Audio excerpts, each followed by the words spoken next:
Bismillahirrahmanirrahim. Assalamualaikum warahmatullahi wabarakatuh. Alhamdulillahirabbil alamin. Assalatu wassalamu ala asrofil anbiya'i wal mursalin wa ala alihi washabbihi ajmain, amma ba'du. Marilah kita tidak henti-hentinya memanjatkan puji syukur kehadirat Allah Subhanahu wa taala yang telah memberikan kesempatan kepada kita untuk bisa melangkahkan kaki di majelis ini, karena sangat berat apabila Allah tidak menitipkan ke dalam hati kita untuk melangkahkan kaki mencari ilmu. Banyak orang, banyak waktu, banyak kemudahan, ada kendaraan, tapi susah untuk datang. Semua itu adalah karena Allah menitipkan rahmatnya, keberkahan kepada kita dan niat yang baik karena kita ingin menuntut ilmu. Karena menuntut ilmu agama itu adalah sebuah kewajiban. Tidak terbantah itu kewajiban bagi kita. Kita menilai ilmu itu kecil, tidak apa-apa, karena makin sering kita menuntut ilmu, maka makin banyak pula ilmu tentang agama yang kita ketahui. Karena ilmu agama itu perlu untuk menuntun kita dalam kehidupan kita. Salam dan salawat selalu tercurah kiranya kepada Rasulullah sallallahu alaihi wasallam. Allahumma sholli ala Muhammad wa ala ali Muhammad. Dan semoga juga nanti kita diberikan syafaat di yaumil akhir oleh Rasulullah sehingga kita bisa masuk jannah. Itu harapan kita nantinya tentunya. Baik, pada hari ini saya ingin berbagi ilmu dengan kita. Setiap guru, ustadz, ataupun kalau kami seperti saya ini dosen, itu bukan karena dia pintar berbicara lalu kemudian dia membagikan ilmunya, tetapi dia sungguh-sungguh bersedia mencari dalil. Jadi sebenarnya kita itu harus berpangku kepada dalil. Dalil apa dalilnya? Tentu Al-Quran dan hadis atau pendapat para ulama yang kita nilai bisa menjadi pegangan di dalam menjalankan ilmu. Karena ilmu itu perlu. Tentu di dalam keluarga pun seperti itu, untuk mendidik anak-anak kita, keluarga kita, bahkan anak dan istri, cucu mungkin perlu kita fahami secara runtut di dalam sehari-hari dalam keluarga kita. Itu yang paling penting bagi kita. Oleh karena itu ada hal-hal yang ditunjukkan oleh Allah kepada kita, seperti pada ayat At-Tahrim ayat 6, peliharalah keluargamu. Itu ya. Bismillahirrahmanirrahim. Ya ayyuhallazina amanu ku anfusikum wa ahlikum naro. Ya, ini yang paling penting. Setengah saya baca itu wa ahlikum naro. Kenapa? Karena Allah, ini kata Allah, bukan kata kita, bukan pesan daripada kakek nenek kita, tapi Allah sendiri yang menekankan, jaga keluargamu. Hai orang-orang yang beriman. Dikatakan kepada orang yang beriman, bukan wahai manusia. Jadi tentu hanya orang yang berimanlah yang ditekankan oleh Allah supaya, hai orang-orang yang beriman, peliharalah dirimu dan keluargamu dari api neraka yang bahan bakarnya adalah manusia dan batu. Artinya Allah menyebutkan bahwa ada manusia dan batu sebagai bahan bakar. Artinya wanti-wanti juga Allah kepada kita dengan surat At-Tahrim sebagai dalil untuk memelihara keluarga ini. Ya. dan tidak mendurhakai Allah. Batu. Penjaganya malaikat-malaikat yang kasar dan keras. Artinya tidak ada kompromi. Gak bisa kita mengatakan malaikat tolonglah, saya ini kan orang yang beriman. Ada bukti nanti. Di yaumil akhir keluar bukti itu bahwa kita sebenarnya berbuat baik atau tidak berbuat baik di dalam kehidupan kita. Salah satu adalah harus memiliki ilmu. Supaya ilmu inilah yang akan membuat kita berjalan pada jalan yang benar dan untuk menghindari hal-hal yang tidak diperintahkan oleh Allah. Dan mereka, penjaga malaikat yang kasar dan keras ini, tidak mendurhakai Allah. Kalau manusia ini mendurhakai Allah, kadang sudah ketinggalan sholat. Kalau disuruh puasa pada bulan Ramadan, ada yang tertinggal puasanya dengan berbagai alasan dan seringkali menyakiti orang. Misalnya itu kan tidak disuruh oleh Allah. Hindarilah berbuat yang tidak baik, kan kata Allah kepada kita. Oleh karena itu, malaikat ini tidak mendurhakai Allah terhadap apa yang diperintahkannya kepada mereka dan selalu mengerjakan apa yang diperintahkan. Nah, melihatkan kepada kita bahwa betapa nantinya kita dijaga atau dibalas apabila berbuat dosa oleh malaikat-malaikat yang kasar dan keras, yang tadi dikatakan tidak memiliki sedikit pun rasa kasihan kepada apa yang kita perbuat. Oleh karena itu, pentinglah bagi kita, keluarga ini, untuk saling menjaga. Walaupun ini ditujukan untuk kakek kita, ayah kita, ibu kita, dan kepada kita. Kenapa anak-anak suatu ketika nanti juga akan menjadi seorang ayah dan menjadi seorang kakek. Jadi orang yang beriman, seluruh kita harus memelihara diri kita. Itu dasarnya untuk perlu salah satu di awal kehidupan kita yang perlu kita ketahui. Lalu kemudian memiliki pilihan untuk ilmu agama. Jadi kalau mendidik anak itu hendaklah memiliki ilmu pengetahuan. Kita tidak bisa menumbuh kembangkan emosi maupun sikap perilaku anak yang mengarah kepada akhlakul karimah jika tidak mendidik dengan cara ilmu agama. Jadi banyak sekali sebenarnya ilmu-ilmu psikologi, ya. Kalau di sekolah itu ada ilmu psikologi, tapi ternyata ilmu psikologi itu juga bersumber dari Al-Quran dan hadis. Oleh karena itu, pintarlah kita, ya, memahamilah kita agar memiliki ilmu agama. Apalagi mereka bagi anak-anak yang masih muda, yang nantinya akan berkeluarga, jadi ayah, jadi kakek, tentu itu perlu buat kita. Ya, kalau di dalam Al-Quran itu ada surat Luqman, salah satu contoh buat kita, ya, pedoman ketika kita ingin menyampaikan, nanti kita sampai. Saya mengutip Al-Ustadz Muhammad Talib dalam bukunya Mendidik Anak Soleh, mengurai urutan sistematik. Jadi kalau kita mau belajar itu tidak boleh sembarang.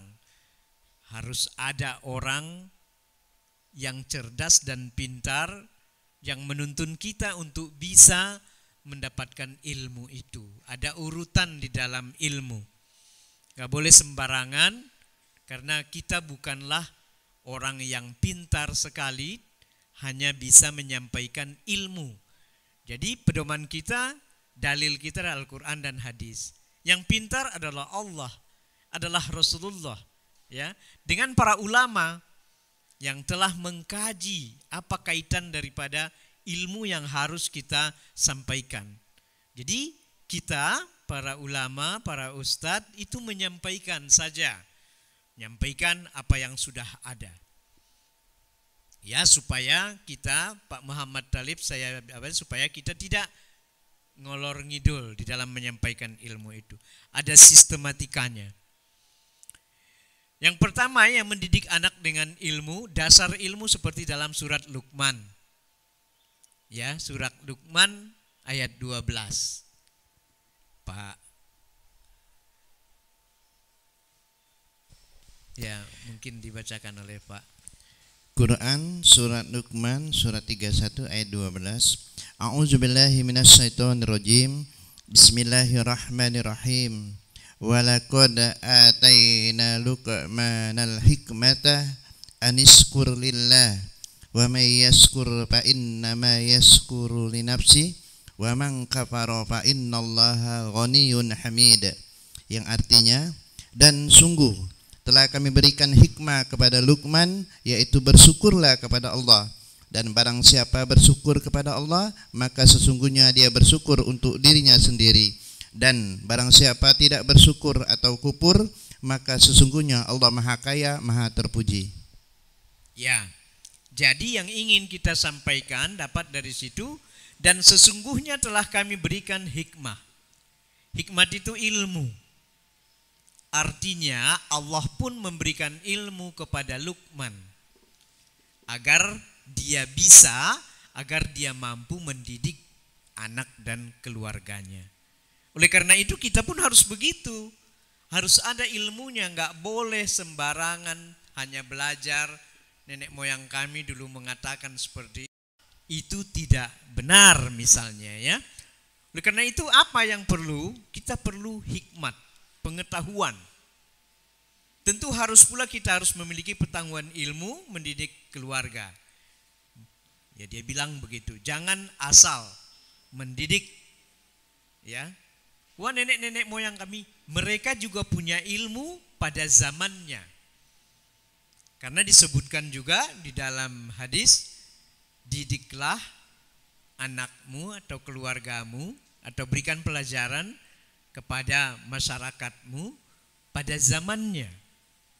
Didik anak itu pada zamannya. Jadi tidak boleh kita anak ini yang kita didik ini sama dengan keinginan kita saja, tidak boleh juga. Harus pada zamannya. Zamannya zaman milenial, kita harus bisa mengikuti pada zaman itu. Tapi yang menurut kita sesuai dengan koridor, itulah ilmunya. Kalau di dalam Al-Quran itu ada semuanya. Di dalam hadis Rasulullah sunnahnya ada. Jadi kita tidak boleh, ini ingin menunjukkan, Allah ingin menunjukkan surat Luqman ayat 12 ini, bahwa sesungguhnya telah kami berikan hikmat. Allah mengatakan, kami berikan ilmu loh dia. Jadi kalian pun harus punya ilmu dalam mendidik. Luqman pun begitu, dalam mendidik dia harus punya ilmu. Tentu dalam berbuat apa saja pun kita harus punya ilmu tentunya. Makanya mencari ilmu itu adalah wajib bagi setiap orang yang beriman. Kemudian dasar ilmu yang lain kita bisa baca di dalam surat Al-Alaq ayat 1-5. Auzubillahi minasyaitonirrajim. Iqra bismi rabbikal ladzi khalaq. Itu salah satu, bacalah wahai Nabi. Allah berkata, dan Allah mengatakan, Nabi bacalah. Bacalah itu apa? Berpengetahuanlah kamu. Jadi membaca tidak hanya membaca seperti apa yang kita ketahui saja, membaca Al-Quran, tapi kita tidak memahami. Dan seterusnya 1-5 ya. 1-5. Apa yang diturunkan kepadamu, artinya Al-Quran, dengan mengawalinya dengan menyebut nama Tuhanmu yang esa dalam penciptaan. Jadi kita pun dalam memberikan pelajaran kepada anak kita, kita harus mengatakan kepadanya, sebutlah nama Allah, nama Tuhanmu. Jadi seringkali kita mengajari anak tidak berusaha untuk dia tahu bahwa apa saja yang dia harus ketahui di dalam belajar, di dalam melaksanakan segala sesuatu. Ya, menyebut nama Tuhanmu, Bismillahirrahmanirrahim. Kita dianjurkan untuk setiap saat melaksanakan sesuatu diucapkan dengan mengawali Bismillah. Ya, untuk apa disebutkan di situ Esa dalam penciptaan itu? Untuk mengetahui bahwa ada Allah yang Esa, yang menciptakan manusia dari segumpal daging kental yang merah. Ya, bacalah wahai Nabi apa yang diturunkan kepadamu, sungguh kebaikan Tuhanmu banyak, kemurahannya melimpah, yang mengajari makhluknya menulis dan dengan pena, mengajari manusia apa yang belum diketahuinya, dan memindahkannya dari kegelapan kebodohan menuju cahaya ilmu.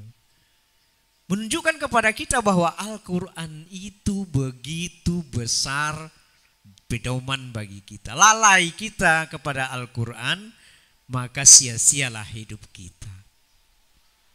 Jadi bacalah, tidak hanya dibaca. Jadi Pak Haji menganjurkan kita itu untuk mentadaburi Al-Quran, memahami Al-Quran. Makanya kita dianjurkan berulang kali, orang tua kita mengatakan atau para ulama mengatakan, mendapatkan ilmu dari Al-Quran itu adalah dengan cara membaca bahasa Indonesianya juga. Dan juga ada tafsirnya kan. Kalau kita lebih banyak waktu membaca tafsir, sehingga kita mampu memiliki ilmu yang lebih luas. Ini kita terkadang, ya ini dari Pak Haji juga, saran buat kita. Beliau juga tidak mau memaksakan kita, tapi itu saran itu sungguh luar biasa. Karena kalau begitu membaca, kita membaca Iqra bismi rabbikal ladzi khalaq, berarti bacalah wahai Nabi. Kita membaca artinya itu saja pun sudah tarajamah namanya ya. Jadi mengartikan ayat demi ayat secara terjemah itu sudah menjadi sesuatu hal yang begitu besar maknanya. Apalagi kita dengan tafsirnya, apalagi kita belajar Al-Quran dengan tahfiz, ya, pintar berbahasa Al-Quran, ada tahu sorob, ada tahu nahu, ya, sorob dan nahu sebagai dasar untuk mengartikan sesuatu kalimat. Jika kita belum sampai ke sana, minimal kita membaca satu persatu yang ada bahasa Indonesianya itu. Jadi ini dasar ilmu lainnya yang diberikan oleh Allah. Ingin disampaikan oleh Allah bahwa dengan Al-Quran itu Allah mengajari kita, ya, maknanya di sini mengajari makhluknya menulis dengan pena itu, bahwa kita sebenarnya kalau membaca Al-Quran itu banyak yang kita fahami di luar daripada pemikiran kita. Di luar pemikiran maksudnya itu tidak sadar terkadang Allah itu memberikan ayat ini loh yang cocok dengan pendapat itu. Saya seringkali muncul, ada 4 di dalam tulisan saya ini, di dalam yang kita baca ini, ada 4 ayat yang saya lupa. Sudah sehari semalam saya buat ini, kemarin muncul menjelang maghrib, ini ada ayat yang perlu disampaikan. Artinya Allah memberikan ajaran bagi kita. Entah dari mana itu ilmu datangnya, terkadang dari dikirim oleh orang. Terkadang kita baca, kita punya grup WA, ya. Jangan WA itu kita sia-siakan hanya untuk bermain-main saja, tidak ada gunanya. Ya, lebih baik kita gunakan untuk yang penting. Kalau tidak perlu tidak usah ber-WA, tapi ingin kita membaca, melihat video, misalnya video yang karena ada di situ rujukan ilmu agama, bolehlah kita simak. Kalau tidak usah. Ada tulisan yang merujuk agama kita simak. Jadi mengajari manusia apa yang belum diketahuinya, artinya supaya kita mengetahui. Jadi terkadang kita tidak sadar itu. Betapa banyak ilmu yang kita ketahui setelah kita membaca Al-Quran. Nah itu yang perlu sadari. Jadi tidak sia-sia. Datang ke kajian itu tidak akan sia-sia. Pasti ada 1-2 hal yang begitu unggul muncul dalam kehidupan kita. Yang kita tidak ketahui jadi tahu. Sekalipun ustadznya itu tidak begitu menurut kita ya. Kita kan suka menilai terkadang tidak begitu cerdas, tidak begitu pintar. Pasti ada ayat yang kita bisa ambil dari apa yang diungkapkannya.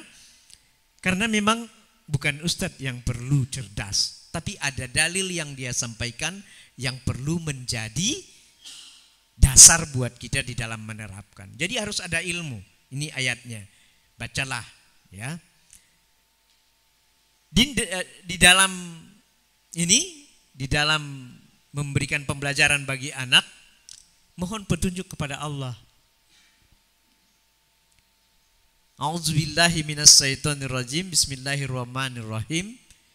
Wallazina yaquluna rabbana hablana min aswajina wa zurriyatina qurrata a'yun waj'alna lil muttaqina imama. Apakah kata Allah di surat Al-Furqan ayat 74? Dan orang-orang yang berkata, ya Tuhan kami, anugerahkanlah kepada kami, istri-istri kami, dan keturunan kami sebagai penyenang hati kami. Dan jadikanlah kami imam bagi orang yang bertakwa. Tuh. Jadi ini bukan pilihan buat kita yang sudah tua saja. Pilihan bagi mereka yang muda juga tentunya. Ya, mohon petunjuk kepada Allah. Jadi setiap kita memberikan petunjuk kepada anak kita, kita juga harus meminta petunjuk kepada Allah. Ya Allah ya Tuhanku, berikanlah aku ilmu di dalam mendidik anakku ini. Ya, berikan aku kesabaran ya Allah. Berikan aku kemampuan. Sehingga apa yang kusampaikan ini, yang benar ini, bisa sampai ke hati daripada anakku. Mohon petunjuk kepada Allah. Kadang kan seringkali kita mengungkapkan kalimat-kalimat yang terkadang tidak baik kepada anak. Sehingga menjadi kebiasaan. Itu menjadi tertanam di dalam pikiran anak. Apa yang diungkapkan oleh orang tua, dia akan tertanam di hati. Ada chip di sana ya, ada hati, ada kolbu ya, ada otak yang menyimpan memori segala sesuatu yang kita sampaikan atau siapapun yang menyampaikannya. Oleh karena itu, katakan yang baik kepada anak. Hindari kalimat-kalimat yang tidak memiliki makna yang berkualitas. Kalimat ini kan ada kualitasnya juga. Bukan kualitas ilmu saja atau barang saja yang memiliki kualitas. Bahasa pun memiliki kualitas. Maka setiap orang yang menyampaikan sesuatu kalimat yang berkualitas, itu akan terlihat tergambar orang itu sebenarnya memiliki kemampuan ilmu agama atau tidak. Kalau orang tua kita bilang orang terdidik, apa dia itu, apa tidak? Kalau dia orang terdidik, maka berkualitaslah bahasanya. Itu kata para ulama seperti itu. Dan Allah pun menyuruh kita menyampaikan kata-kata yang memang seimbang dengan kemampuan anak menerima. Apa kemampuan anak? Jangan sampai terfikir ayah dan ibu saya, kakek dan nenek saya, paman dan tante saya mengungkapkan kalimat-kalimat yang seperti ini. Padahal bukan kalimat yang baik misalnya ya. Sehingga itu akan tertanam pada jiwa anak. Jadi mohonlah, ini kelembutan sebenarnya yang ingin sampaikan oleh Allah kepada kita ya. Lalu kemudian setelah kita memohon petunjuk kepada Allah, kita harus tahu ya, saya perlu membahas ini ya, bahwa anak manusia itu lahir kosong. Ya, dia tidak ada apa-apa. Jadi makanya di dalam surat Al-Qur'an ya ada sebuah hadis juga yang disampaikan Abu Hurairah ya, menyebutkan kullu mauludi yuladu alal fitrati, ya fitrah ya, fa'abawahu yuhawidanihi au yumajjisa, majusi maksudnya, au yusroni nihi. Jadi setiap anak yang lahir dilahirkan di atas fitrah ya, ala fitrah. Kedua orang tuanya yang menjadikan Yahudi, Majusi atau Nasrani. Jadi kita yang membentuk anak kita, membentuk cucu kita, membentuk saudara kita, kalau kita lebih dewasa dari mereka dalam sebuah keluarga misalnya ya. Terutama anak. Dalam hadis Abu Hurairah mengatakan itu, kamulah mau kamu ciptakan apa anak kamu itu kamu sendiri. Jadi kita orang tua menuliskan catatan setiap kehidupan anak. Gak ada itu orang lain, kita ini. Makanya pertanggungjawaban kepada Allah itu adalah orang tuanya. Karena yang mengisi kertas kosong itu, kertas putih bersih itu, anak dalam arti fitrah itu bersih. Ketika anak lahir, dia dalam kondisi sangat bersih. Jadi orang tuanya inilah sebenarnya yang mengotorinya. Orang tuanya inilah yang membersihkannya. Mau menjadikan agamanya apapun, ternyata orang tuanya disebutkan di dalam hadis ini. Ini sangat mulia tentunya. Ya, mendidik anak dasar Al-Quran dan Sunnah itu ada juga dasarnya. Ya, ada riwayat Ibnu Abbas. Artinya ya kita bahasa Indonesianya, bukalah lidah anak-anak kalian pertama kali dengan kalimat La ilaha illallah.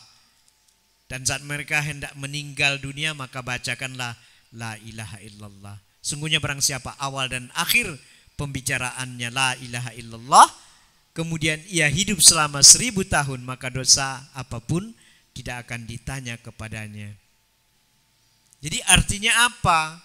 Dengan tadi runtutan yang awal tadi, dengan agama mendidik anak itu, maka kehidupan anak dan keturunan kita dan kita pun nanti akan masuk surga.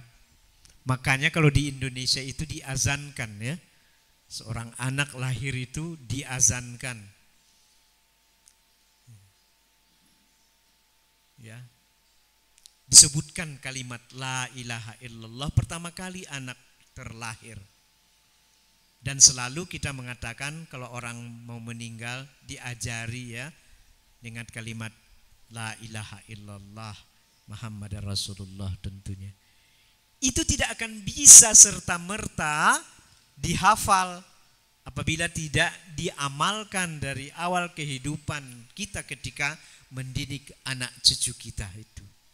Dari sekarang mereka, kalau nanti mereka sudah dewasa, mereka sudah terbentuk, sudah berbeda lagi. Mungkin akan lebih susah.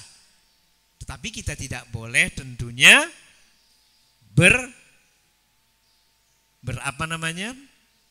berfrustasi lah. Tidak boleh merasa tidak mampu. Kapanpun anak masih di dalam pelukan kita, masih dalam lingkungan kita, kita terus ajari ia sampai dia dewasa.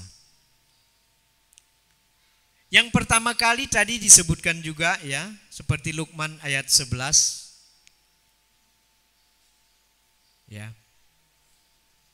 Mengajarkan mengaji, membaca Al-Qur'an, salat, puasa, dan mengetahui ibadah-ibadah dasar. Ada Pak Ustadz?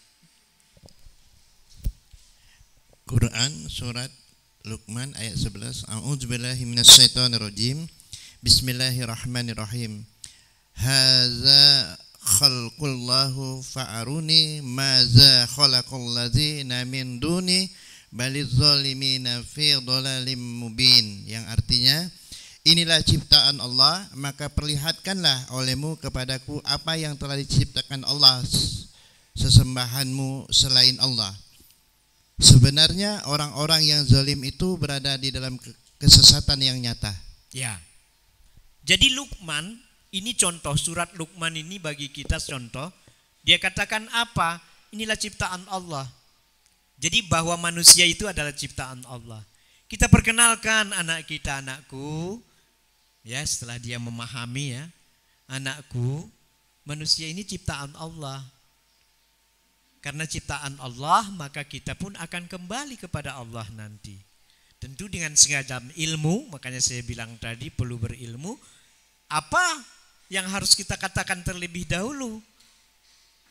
Ciptaan Allah itu adalah manusia, dia harus taat, dia harus beribadah, mau mengaji, membaca Al-Quran, mau sholat, mau puasa, ya, dan mau mengetahui ibadah-ibadah dasar, ya, berbuat baik kepada orang lain, berkata yang baik, tidak berkata kasar kepada orang lain, merangkul teman, bersahabat, menjalin silaturahmi, rahim, ya, memberikan pengetahuan kepada orang tua, pengetahuan dalam arti kata menghargai orang tua.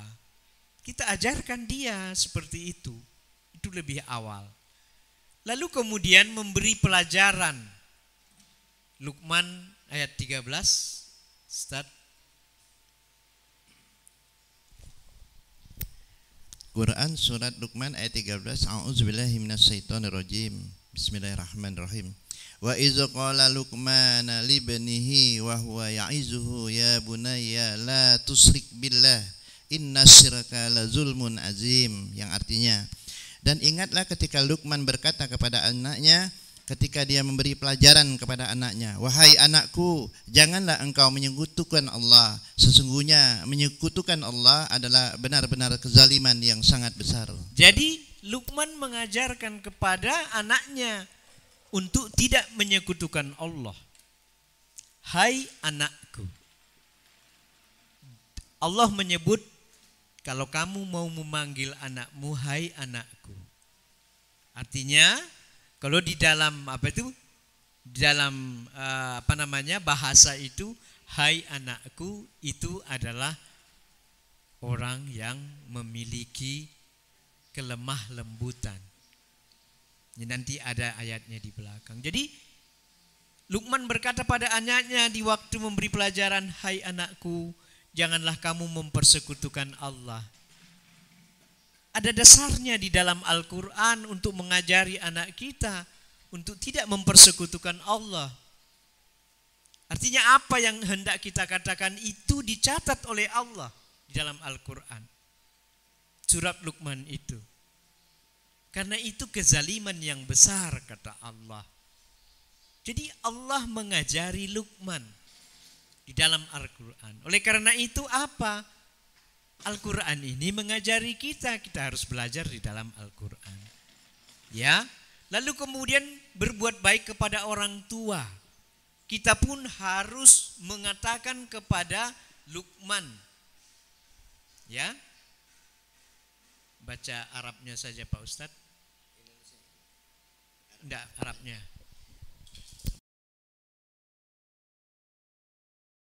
Dan kami perintahkan kepada manusia untuk berbuat baik kepada kedua orang tuanya, ibu bapaknya. Sebutkan, ini pelajaran. Anak boleh menyebutkan, bukan kita duhai anakku, seorang ibu itu mengandung itu selama 9 bulan di dalam kandungan. Ya. Lemah terkadang. Sentuh batinnya. Jadi oleh karena itu anakku, berbuat baiklah kepada orang tuamu yang telah melahirkanmu. Ya. Bersyukurlah kepadaku dan kepada orang tua bapakmu. Bersyukur kepada Allah, sebutkan, hanya kepada Akulah kamu kembali, kata Allah. Jadi kita diajari di dalam surat Luqman ayat 14 itu. Jadi kita nggak usah cari terlalu macam-macam, entah di mana-mana ilmunya. Itu di dalam Al-Quran saja. Ya. Katakan kepada anak itu supaya dia berbuat baik. Untuk apa? Karena berbuat baik kepada orang tua itu sangat mulia. Kita sudah banyak mendengarkan kisah, kita tidak usah ulang lagi di sini. Betapa banyaknya di dunia dan akhirat mendapatkan pahala. Di dunia pun mendapatkan pahala. Orang-orang itu nyata terkadang pahala itu muncul jika dia berbuat baik kepada orang tuanya. Tidak pernah mengatakan tidak pernah membantah orang tua. Harus demikian. Dan kemudian saya bacakan artinya saja, bismillahirrahmanirrahim. Dan jika keduanya memaksamu untuk mempersekutukan aku, ya, aku sesuatu, ya, dengan aku sesuatu yang tidak ada pengetahuan tentang itu, maka janganlah kamu mengikuti keduanya. Jadi gitu juga. Kalau orang tua kita itu kira-kira, ya kan, mengajarkan sesuatu yang tidak boleh, jangan kita ikuti. Bagaimana kita bisa memahami itu? Karena di dalam rumah tangga sudah diajarkan Al-Quran. Maka anak pun dia tidak akan mau, karena orang tuanya, ya, kakek neneknya memberitahu kepadanya yang baik-baik saja. Artinya dia tidak akan mungkin mau melakukan kegiatan itu apabila itu benar. Makanya kita harus berserah diri kepada Allah ketika mendidik anak kita, yang memang dengan segala permasalahan belakangan ini begitu banyak rintangan dan tantangan yang perlu kita pelajari agar tidak tersesat, agar tidak memiliki hal-hal yang tidak baik untuk anak kita. Semua ada dasarnya di dalam Al-Quran ini. Dan ayat 16, hai anakku, ya, sesungguhnya jika ada sesuatu perbuatan seberat biji sawi dan berada dalam batu atau di langit atau di dalam bumi, niscaya Allah akan mendatangkannya, membalasinya. Sesungguhnya Allah maha halus lagi maha mengetahui. Apa kata Allah? Ini wasiat Luqman kepada anaknya. Jadi kita harus berkata kepada anak kita seperti Luqman itu. Jadi apapun yang engkau lakukan wahai anakku, maka itu akan dibalas oleh Allah, berlipat ganda balasnya. Ya. Jika ada kita keinginan, kita misalnya ya hidup ini kan harus ikhlas. Tidak perlu kita mempertimbangkan pahala, Allah telah memberikan pahala kepada kita, ya. Tetapi untuk anak yang belum banyak mengetahui tentang hal itu, perlu kita kemukakan bahwa dengan membaca, bahwa dengan melakukan ini, maka Allah akan memberikan pahala yang besar kepadamu. Maka Allah akan memberikan kebaikan kepadamu. Ya. Jadi ada imbalan loh yang akan diberikan oleh Allah nanti. Imbalannya sangat besar wahai anakku. Nah, ini wasiat bagi anak, ya. Pasti memberikan balasan. Allah pasti memberikan. Berbuat baiklah terhadap semua orang, kendati orang lain tidak berbuat baik kepadamu. Kan ada Al-Quran yang menyebutkan, walaupun orang berbuat jahat, janganlah engkau berbuat jahat kepadanya. Tapi balaslah kejahatan itu dengan kebaikan. Itu di dalam Al-Quran. Nah kita tanyakan diri kita kasih tahu itu kepada anak kita dengan lemah lembut bahwa dia akan mendapat keuntungan nantinya. Tidak keuntungan itu diperoleh di akhirat saja, karena jauh. Terkadang orang ini ingin cepat-cepat mendapatkan keuntungan di dunia. Allah akan balas. Ya, kalau kita memberikan infak 10-20 ribu, pasti balasannya ribuan kali. 7.000 kali dari itu. Kasih tahu dia. Itulah seninya di dalam menyampaikan ilmu kepada anak menurut surat ini. Lalu kemudian ajari dengan kelemah lembutan. Saya tadi sudah sebutkan, ada dasarnya di sini.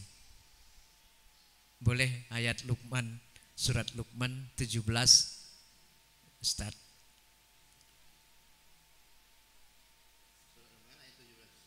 17. Ya. Ya bunayya. A'udzubillahi minasyaitonirrajim. Bismillahirrahmanirrahim. Ya bunayya aqimis sholata wa'mur bil ma'ruf wanha 'anil munkar wasbir 'ala ma asabak inna dzalika min azmil umur.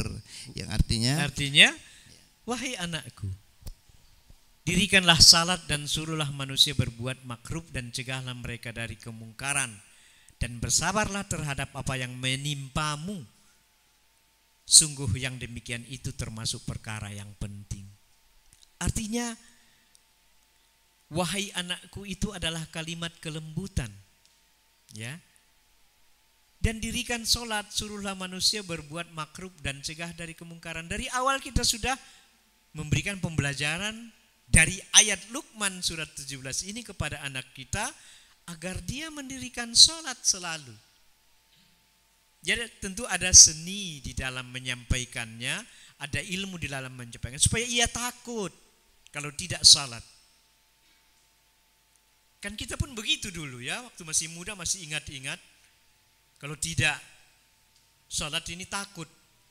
Sampai terkadang itu di pagi hari, wah kenapa saya tidak sholat kemarin. Ciptakan seperti itu. Perlukah ketakutan itu? Ya, ketakutan karena Allah. Takut kepada Allah.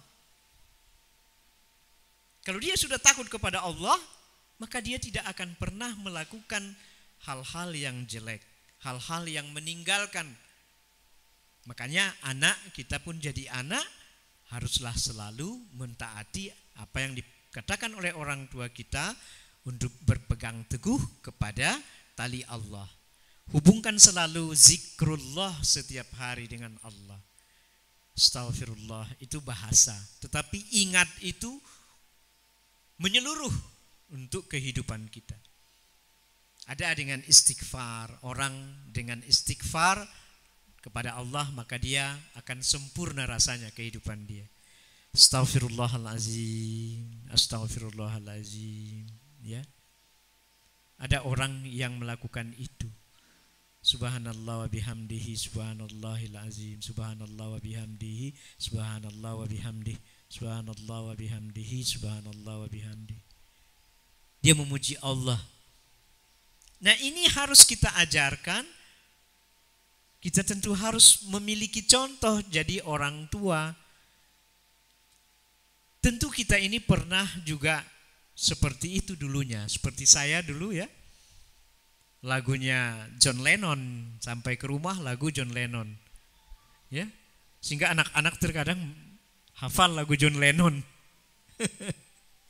Padahal hendaknya kita Assalamualaikum warahmatullahi wabarakatuh. Sampai di rumah berserah diri. La haula wala quwata illa billahil aliyul azim. Apa yang harus dibaca yang baik-baik saja. Kalau kita mau berangkat, Bismillahirrahmanirrahim. Anak kita juga mendengarkan kalimat-kalimat Allah tersebut. Ya, jadi sekarang ini kita perlu seperti itu. Kemudian mendidik dengan bijaksana. Luqman ayat 18.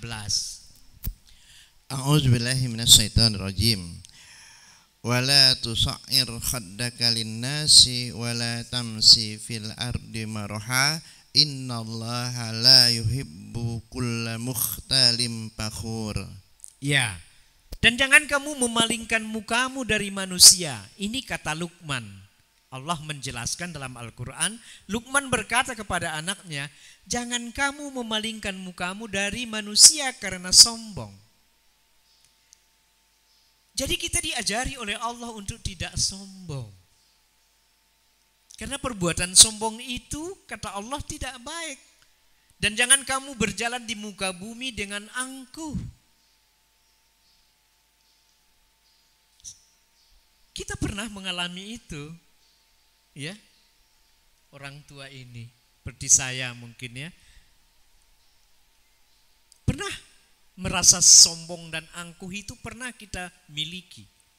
Tapi ternyata Allah mengatakan setelah kita sekarang memahami ini, ya ini kan ini dalam jangka ingin bertobat kita ini dan thalabul ilmi, ternyata tidak boleh. Ajari anak kita untuk tidak sombong. Ternyata tidak ada gunanya mengatakan ini harta kita. Saya dulu dikatakan oleh kakekmu itu orang hebat dulu. Kakekmu itu orang saudagar besar. Ternyata tidak ada gunanya kita menyebutkan itu. Hatinya harus kita kikis dengan keangkuhan. Ya, ajari dia tidak sombong. Karena dengan dia tidak sombong, maka dia akan berbuat yang baik seperti dalam Al-Quran itu. Karena ketidaksombongan inilah yang disukai oleh semua orang. Ketika dia dalam kesulitan, ketika kita dalam kesulitan, ketika kita diingat orang kebaikan kita, maka Allah akan menurunkan kepada orang itu hati yang baik untuk membantu kita.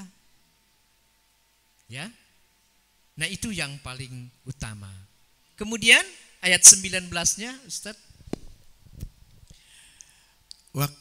Waqsid fi masjika waghdud min sautik inna ankarul aswati la sautul hamir.